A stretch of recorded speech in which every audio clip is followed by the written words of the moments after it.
Nick Newman is barely breathing, Adam Newman is trapped beside him, and Sharon Newman is about to make a decision that could change everything. Because this time, waiting could mean losing Nick forever. And the moment Sharon hears the truth, she doesn't hesitate. She's going to Vegas, not tomorrow, not later, now. The tension hits fast, it's not just fear, it's urgency.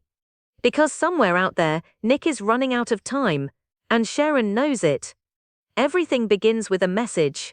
A simple vibration of her phone, but the tone, it feels wrong, cold, unsettling. She stares at the screen, it's from Matt Clark. That alone is enough to tighten her chest. Matt doesn't reach out without a reason, and when he does, it's never good. Her fingers hesitate. Just for a second, then she opens it. The words are short, sharp, cutting straight through her. Chelsea made it. Guess she cares more than you do. Sharon freezes, her breath catches. That one line hits harder than anything else Matt could have said, because it's not just a taunt, it's a challenge. And worse, it carries a terrifying implication. Chelsea is already there. Which means Adam is involved.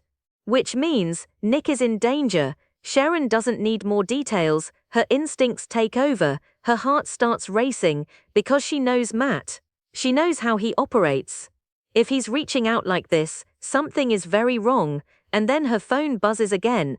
Another message. This one hits even deeper. Nick's not doing so well. You might want to hurry. Her hand trembles. That's it. That's all she needs. No more waiting, no more second guessing. Sharon stands up instantly, her chair scrapes loudly against the floor. Her mind is already moving ahead. Vegas. She needs to get to Vegas, now. Because if Nick is hurt, if he's trapped, if he's suffering somewhere with no help, she can't sit here and do nothing, she won't. And deep down, there's something else driving her. Something stronger than fear. Stronger than panic. It's connection, history, love that never really disappears. Nick has always been a part of her, no matter how complicated things got.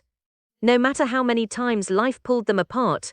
So the idea of him being in danger, of him needing her, it pulls her forward without hesitation, but there's another thought creeping in. Chelsea, if Chelsea is already there, then something must have happened fast, something serious enough to send her rushing across the country. And that only confirms Sharon's worst fear. This isn't just a scare, this is real, this is dangerous, and time is slipping away. Sharon grabs her bag. Her movements are quick, focused. She doesn't waste a single second, because every second could matter, every second could be the difference between finding Nick alive or too late. Meanwhile, miles away, the situation is far worse than anyone in Genoa City can imagine. Nick slowly regains consciousness. It's painful, heavy, like his body doesn't want to cooperate. His eyes barely open, everything is blurry, dark. His head throbs, and then reality crashes in. He's not alone. Adam is there, right beside him, also struggling to wake up, also trapped. Their eyes meet, confusion, recognition, and then understanding. They've been taken, they're prisoners. Nick tries to move, pain shoots through him, his body is weak, unsteady, and Adam sees it immediately. He shifts closer, his voice is low, urgent, telling Nick to stay still, to conserve energy, but there's tension between them, there always is, even in a moment like this, because they're brothers, but they're also rivals. History hangs between them, unresolved, heavy, but right now, none of that matters, because they're in this together, and if they want to survive, they'll have to rely on each other, something neither of them is comfortable with. Nick tries to focus, to piece things together. How did they get here? What does Matt want? Why them? But his thoughts keep slipping, his strength isn't fully back. And Adam knows it. He studies Nick carefully. The pale skin, the slow movements, the strain in his breathing. Nick is in bad shape. Worse than he's letting on. And that realization hits Adam harder than he expected, because no matter what's happened between them, Nick is still his brother, and the thought of losing him, it shakes something deep inside. Adam clenches his jaw. He won't let that happen. He can't, not like this, not here, Back in Genoa City, Sharon is already making calls, booking the fastest flight, no delays, no distractions. Her voice is steady, but her heart is racing. Every detail matters, every second counts, and just when she thinks she has everything under control, her phone rings again. This time, it's Chelsea. Sharon answers immediately. No hesitation, Chelsea's voice comes through, shaky, tense. And that alone says everything. Something is wrong. Very wrong. Chelsea explains quickly, Adam is missing, he disappeared. And Nick went after him. And now, both of them are gone. Sharon closes her eyes. Just for a second. Trying to absorb it. Trying to stay grounded. But the fear is rising. Stronger now, more real. Chelsea's words confirm it. This isn't just a possibility anymore. Nick is in danger, Adam too, and Matt is behind it. Sharon's grip tightens around her phone, her voice lowers, determined. She tells Chelsea she's coming, no matter what. Chelsea sounds relieved, because she knows they're going to need help, a lot of it. And Sharon isn't just coming to watch, she's coming to fight, to find them, to bring them back, no matter what it takes. As the call ends, Sharon takes a breath, a deep one, steadying herself. Because once she steps on that plane, everything changes, there's no turning back. No safe distance, she'll be walking straight into danger, into Matt's world. And he's already proven, he's not playing games. But Sharon doesn't care, fear doesn't stop her, if anything, it fuels her, because this isn't just about saving Nick. It's about proving something, to Matt, to herself. That she won't stand by while the people she loves suffer, that she's not weak, that she won't be manipulated. And somewhere deep down, she knows Matt wants her to come, that this is part of his plan, but she's going anyway. Because leaving Nick behind is not an option, not now, not ever. As Sharon heads out, the clock is ticking, and somewhere in Vegas, Nick and Adam are running out of time, because Matt isn't done yet. Not even close.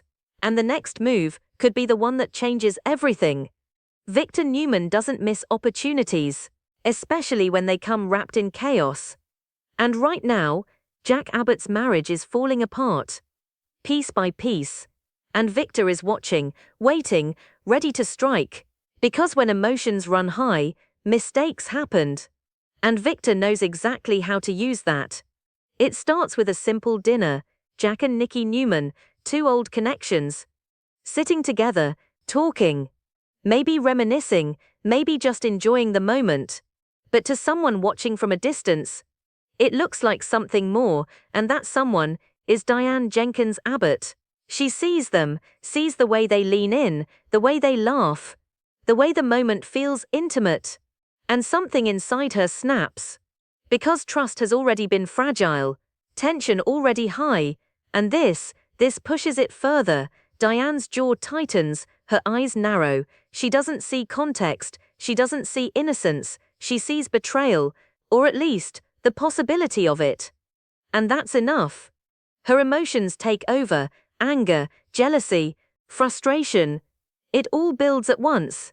And instead of stepping back, instead of asking questions, she makes a move. A bold one, a dangerous one. She goes to Victor, because if Jack wants to play games, then she'll play too. And Victor, he's more than willing to help. He listens carefully, taking in every detail, every emotion, every crack in the marriage. Because to him, this isn't just about Diane, this is strategy, this is leverage. Jack Abbott has always been a rival, a problem, and now, he's vulnerable, which makes him easier to hit. Victor's eyes sharpen, he sees the path clearly. If Diane is willing to act, if she's willing to push back against Jack, then Victor can guide that. Shape it, turn it into something bigger, something that benefits him. He offers his support, but it's not kindness, it's calculation, and Diane accepts it. Because right now, she wants payback. She wants control, she wants Jack to feel what she's feeling, the doubt, the anger, the uncertainty. So she aligns herself with Victor, not realizing she's stepping into his game. And once you're in Victor's game, getting out isn't easy. Meanwhile, Jack has no idea what's coming.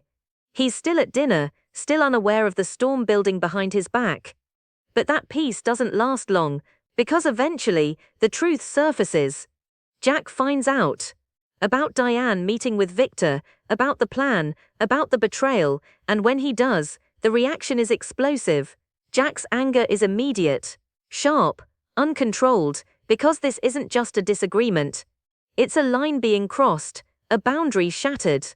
He confronts Diane, demanding answers, demanding honesty.